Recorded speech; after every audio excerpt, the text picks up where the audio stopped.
So I'm here with Bruce Atchison, the director of the Early Learning Institute at Education Commission of the States, and the chair of the report committee for the K-3 Policymakers Guide to Action. Bruce, why did Education Commission of the States embark on this work focused on the K-3 continuum?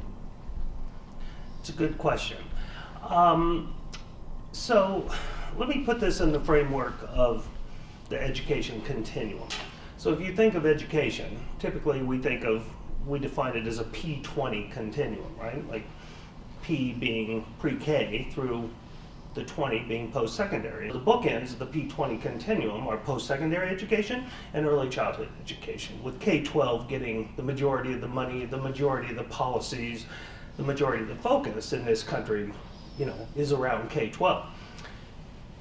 Back into early childhood education, we define early childhood as birth to 8-year-olds. So within that birth to 8-year-old realm, you also have two bookends. You have birth to 3 and you have K-3, with the pre-K getting the majority of the money, the majority of attention, the majority of the policy work. So keeping that in mind, we at ECS were looking at that and realized there was a pretty significant disconnect between the birth to 5 world and the K-3 world. Additionally, 27 states have enacted legislation specific to improving third grade reading proficiency, because we know year in and year out across this country, 80% of our low-income kids are not reading proficiently. We also know that reading proficiency is one of the key predictors of high school graduation rates. So if we are at 80% not reading proficiently for low-income kids, and 27 states have enacted legislation to improve third grade reading proficiency, but we still maintain that 80% mark, we could probably be doing a little bit more to improve the K-3 space. So we started talking to other national organizations, and we wanted to embark on something that no other national organization had taken on. So when I say national organizations, I'm talking about groups like CCSSO, the Council of Chief State School Officers, and the National Governors Association, the National Conference of State Legislators, etc. So we decided to embark on this and see if we could begin to move the needle for policymakers. So one thing that is very notable about and I really wouldn't call it a report because you've created a variety of different resources and products. And so can you just describe the array of things that you've created to facilitate and to help policymakers to digest what you're recommending? Sure. So we only embarked on this work in the beginning of 2016. So we started with a sense of, and let me preface this with one other piece. In doing this work, we have 4 other national partners. So our national partners are the National Conference of State Legislators, the NEAR is what it's called, the National Institute of Early Education Research out of Rutgers University, New America out of DC, and an entity called the National P3 Institute at the University of Washington. And then we are the lead Education Commission of the States. So we and our partners decided the first thing we needed to do was understand what states had in place. So we decided to establish a database, a K-3 database.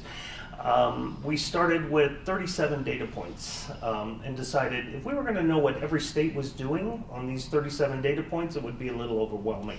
So we narrowed that down to 12, and by the time we were done collecting the data, we ended up with 21 data points. So we have a K-3 database that's available to anybody.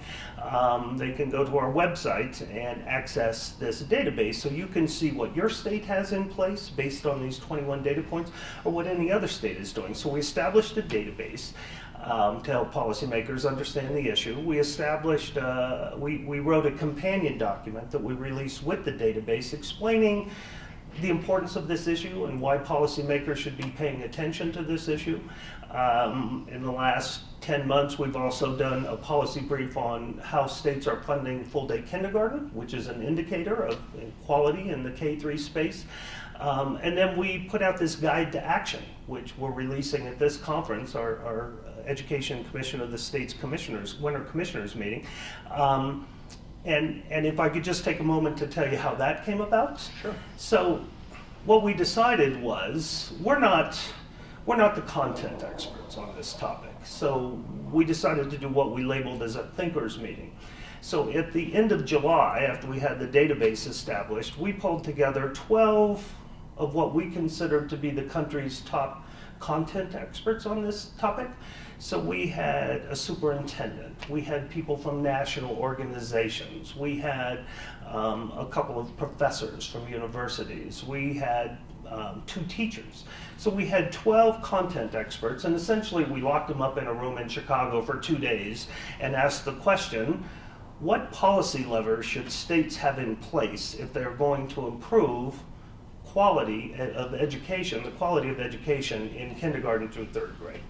And as you can imagine, it was a very heated discussion, and it took a couple of days to come to agreement.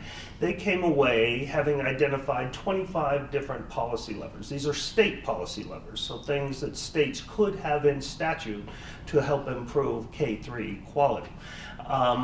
That was too many to expect a policymaker to pay attention to, so we narrowed it down to a top 6 that we reached consensus on with the thinkers. And that was really between what states have in place that we learned through the database and through this K-3 Policymakers Guide to Action. We developed this, and we consider this to be a tool that policymakers can use to begin to pay some attention and create policies to improve quality in K-3. So how can states incorporate some of the K-3 levers that you've identified into their ESSA plans? Good question. So ESSA is, as you know, ever evolving.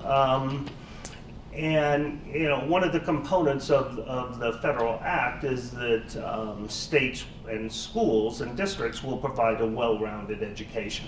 So the well-rounded education includes things like the arts and civics and a number of other topics. Early childhood education is incorporated into the Every Student Succeeds Act. It weaves throughout all of the different titles. The only thing, one of the main prescriptions is that states have to not only engage the local education agencies, but they have to engage the local Head Starts as they develop their standards and accountability and their well-rounded plans. Some of the ways that state policymakers and chiefs and state education agencies can integrate early childhood into their state ESSA plan, you could go through almost every one of the titles, and I'll give you a couple of examples. Title I, right? If there's a Title I school, the state can give the local education agency, which they currently have, but many don't realize this, the opportunity to use some of those dollars to provide full-day kindergarten. They can use those dollars to provide additional preschool services or to improve the quality of preschool services. Title II, professional development. There's all kinds of opportunities there that are lacking in a lot of elementary schools and certainly in state policies specific to K-3 quality. So a state could use Title II dollars to require a P3 certification. P is in preschool through 3rd grade certification. So we know the teachers teaching in those years have some training in child development and what's happening in young children's brains and how they learn best. You could do principal leadership trainings because a lot of principals don't have training in early childhood education, yet we know from data and some good research that if you have a principal who understands young children and how they learn, those schools tend to do better on their 3rd grade reading proficiency. So there's lots of professional development opportunities.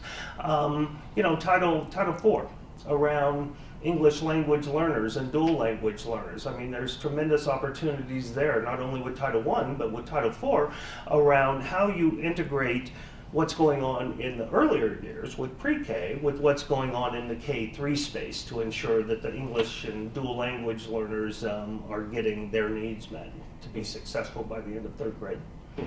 So how would you characterize the role that research played in this whole process that you went through in developing the K-3 policy? Yeah, it's another good question. When we take on a project like this, we are very cognizant of the research that's out there. You know, what different universities have done. Whenever a new report comes out that gets lots of media attention or that we hear about, you know, we'll look at that very closely and try and determine how does this fit into what it is we're trying to do.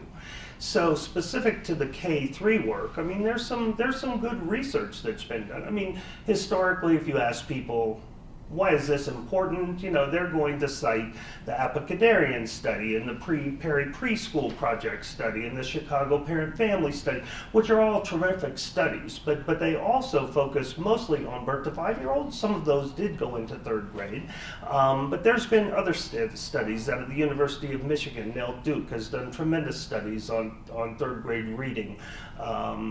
There are studies on math and how children learn math and what needs to be in the classroom in order for children to be successful in terms of math success, which we know through research is one of the greatest indicators of 3rd grade reading proficiency, is how proficient children are in math and how they're taught math.